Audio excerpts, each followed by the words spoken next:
In the first part of my interview with Hervé Pretra from Credit Suisse, we look back at the last 12 months in the Eurozone. Now, in the second part, it's time to look forward to next year. So I started by asking, will 2012 be the year that Mario Draghi and the ECB finally steps into the sovereign bond market? That we don't know. I'm sure you saw the good news that just came out 1 hour ago about the ECB accepting some 3-year loans at a benchmark rate, currently 1% to over 520 banks in Europe. Market investors were expected that this loan facility would come up to 293 billion euro. Well, they stated they're going to lend 489 billion euros, so much more than expected, and therefore the rally we have on equity markets today. They started, don't forget there are two components. The banking system, which is already weak. Banks have been deleveraging a lot. We estimate that about 100 billion of sovereign exposure by bank was reduced only in the third quarter of 2011. And this will continue because don't forget Basel number 3 has to be implemented by June. So that's one big part of the component to keep the loan growing or to jumpstart it and to keep along President Sarkozy's wish the banks to keep them buying the local government bonds as they need to be refinanced. That is in the process of being fixed on the bank side. Now, on the sovereign side, we estimate nothing will happen until March when during the summit, well, they will decide of expanding the ASFS and potentially give the ECB some more power unless another clear and present danger arises and in an emergency meeting, Germany accepts this intervention by the ECB. So we think it's going to happen. When exactly? And we are quite optimistic that 2012 will see a lot of resolution. This doesn't mean that the countries are out of the woods. Don't forget that the whole philosophy of the investment is that you have a credit problem, we give you some short-term credit, but long-term your competitiveness has to improve. So economic weakness will prevail, but in terms of this liquidity crisis, we estimate that much of it will be settled by the end of 2012. So you seem quite positive for 2012, but I've been speaking to a number of people recently since the EU summit in Brussels, and even the pro-euro supporters are suggesting that at least one country is going to drop out of the euro in 2012, probably Greece. Is that a view which you would share? If there is an exit, that's an exit by Greece, which is more likely. The triggers would be continued failure to achieve its fiscal targets, which has been the case so far, but we need, that's the benefit of the doubt given to the new Prime Minister Papademos, or a refusal by the EU to provide further funds, as too much is too much for some countries. Once again, we don't estimate it's both in Greek and in European interest. Unlike Turkey or Argentina, that depegged their currency and had a major devaluation that could help regain competitiveness. Frankly, what do you want the Greeks to export, even with the new drachma 50% lower? So that's the first problem. Nothing to export.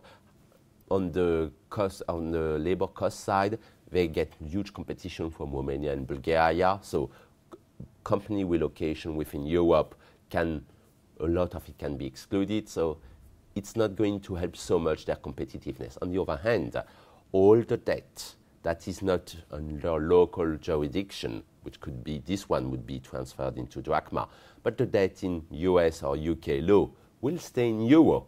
Imagine the drachma falls by 50% compared to the euro, then you have a twofold jump of the external debt of Greece, and this means that the country is suffocating, is a fiscal suffocation. They will have to declare bankruptcy on this debt, and the process fully led by the IMF must be much more painful. So we don't estimate, we cannot rule it out, but we estimate the price is too high to pay for Greece, and we don't think they will do it. We can't ignore how this all impacts Switzerland. We're surrounded by the Eurozone here in Geneva. So if there is more turmoil, another year of indecision, that's going to have really bad effects for the Swiss economy, isn't it? Well, two things. First on banks, second on the economy. Banks have French Swiss banks have a very low exposure to Eurobond sovereign. Some investors might flee a bank which has much more sovereign exposure to the benefit of Swiss banks. For the economy, of course, Europe is two-thirds of Switzerland's exports. And as a result, a recession in Europe will definitely weigh on big Swiss exporters, thus putting the economy into recession in Switzerland too. That we can't exclude. Of course, Switzerland has a much higher ratio of export to emerging markets, just like Germany. 12% of exports go to emerging markets, but this will only partially offset this weakness coming from Europe. So let's finish with the big question. How will the Eurozone look at the end of next year, and will it be stronger or weaker than it is now? To be frankly, it's a very hard question. On the one hand, we estimate a lot will be fixed by then, but does it automatically mean that the euro will be much higher? Not really. Look, you read every day in the press the euro might disappear, which is not our view. But tell me what it's doing still at 130 against the dollar. If you had a currency that was about to disappear, it would be much lower to the dollar. That's thanks to repatriation of foreign assets by French, German, Italian banks to shore up their capital. On the other hand, once the crisis is settled, there is still one big point missing. How can you get economic growth? Through the government? No, they have to save. Through the households? No, taxes will rise, unemployment is likely to rise with the recession. Corporate capex? No, it's likely to remain very weak. Export? Oh, we found one. But how do you want to export with many countries having some competitiveness elements? Spain, France, I'm not even talking about Greece and Portugal. One big bet our strategist Andrew Garthwaite is making is that the euro has to decline against the dollar.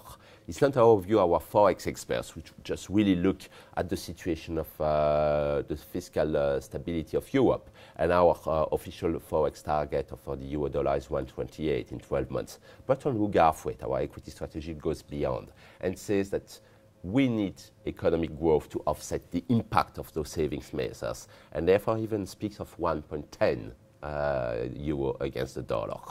We'll see. As you see within Credit Suisse, just like everywhere in the bank, this situation is very tricky, and it's very hard to have some consensus forecast. We estimate the solvency problem, much of the solvency problem will be issued. The other big long-term problem, competitiveness and economic growth, will still be in the process of being fixed, but some little bet we're taking is that this will require euro weakness to gain on export.